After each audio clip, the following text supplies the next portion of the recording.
আরে শুধু পুলিশ কর্মকর্তা কেন, এদেশের এমপি মন্ত্রী সরকার কিংবা আমার জন্মদাতা পিতাও যদি আমার নবীর বিরুদ্ধে কটাক্ষকারী করে, লা ইউমিনু আহাদুকুম হাত্তা আকুনা হাব্বা ইলাইহি মিন ওয়ালিদিহি ওয়া ওয়ালাদিহি ওয়ান নাস আজমাইন। খোদার কসম করে বলি, ঈমানি দায়িত্ব হলো সরকার বুঝি না, এমপি বুঝি না, মন্ত্রী বুঝি না, জন্মদাতা পিতাও বুঝি না, ও নবীর কটাক্ষ করেছে। নবীর দুশমন মানে 250 কোটি মুসলমানের দুশমন। ওর বিচার প্রকাশ্য হওয়া দরকার। কথায় কথায় হাদিস আর কথায় কথায় নবীর প্রেম, কিন্তু নবীর যখন এভাবে কটাক্ষকারী হয় তাদের জবানে তখন শয়তানের কুলুপ মাখা থাকে।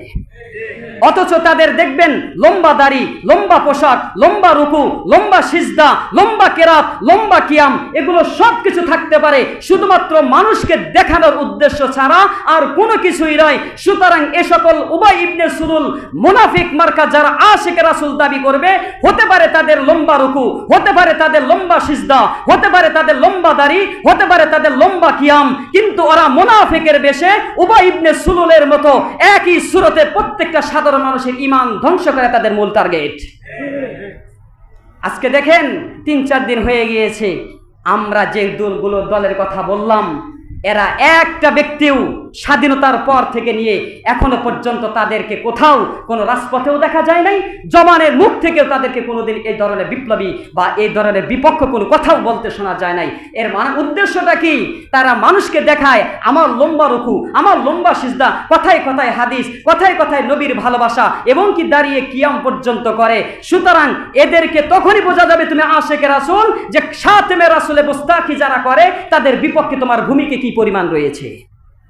কিন্তু ভূমিকা যখন পালন করতে দেখা যায়, রাজপথে রক্তও দেয় কওমিরা, রাজপথে নামেও দেওবন্দিরা, সাধারণ মানুষকে জাগ্রত করেও তারা কওমি এবং দেওবন্দির সন্তান ছাড়া দ্বিতীয় কোনো সন্তানদের পাওয়া যায় না।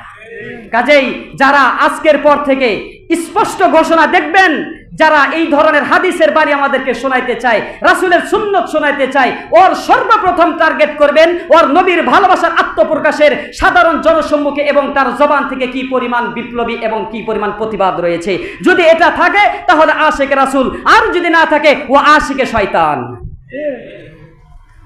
আল্লাহ তাআলা আমাদের সবাইকে পরিপূর্ণভাবে এগুলো আমল করার তৌফিক দান করুন। তাহলে এই যে পুলিশ কর্মকর্তা যে ঘটনাটা ঘটেছে, রাষ্ট্রীয়ভাবে আমরা এর বিচারের দাবি জানাতে পারি কিনা? বিচার হওয়ার দরকার আছে না নাই? আরে শুধু পুলিশ কর্মকর্তা কেন, এদেশের এমপি মন্ত্রী সরকার কিংবা আমার জন্মদাতা পিতাও যদি আমার নবীর বিরুদ্ধে কটাক্ষকারী করে, লা ইউমিনু আহাদুকুম হাত্তা আকুনা হাব্বা ইলাইহি মিন ওয়ালিদিহি ওয়া ওয়ালাদিহি ওয়ান নাস আজমাইন। খোদার কসম করে বলি, ঈমানি দায়িত্ব হলো সরকার বুঝি না, এমপি বুঝি না, মন্ত্রী বুঝি না, জন্মদাতা পিতাও বুঝি না, ও নবীর কটাক্ষ করেছে। নবীর দুশমন মানে 250 কোটি মুসলমানের দুশমন। ওর বিচার প্রকাশ্য হওয়া দরকার। বাবার পরিচয় বুঝি না, আত্মীয়তার সম্পর্কও বুঝি না, ও নবীর কটাক্ষকারী, নবীর দুশমন মানে 250 কোটি মুসলমানের প্রাণের দুশমন। কাজে এর বিচার দরকার আছে না নাই? আমরা আমাদের এই কথাগুলো সর্বোচ্চ পর্যায় পর্যন্ত পৌঁছাতে চাই, এবং আমরা যারা আন্দোলন করতে পারবো না, আমরা যারা একেবারেই কোনো কিছুই করতে পারবো না, অন্তত পক্ষে এই কুলাঙ্গারের বিপক্ষে, যেহেতু এখন অনলাইন এসেছে, মিডিয়ার যুগ এসেছে, আমরা প্রত্যেকেই ওর বিচারের দাবিতে অন্তত পক্ষে একটি করে আমরা ফেসবুকে পোস্ট করতে পারবো তো ইনশাল্লাহ।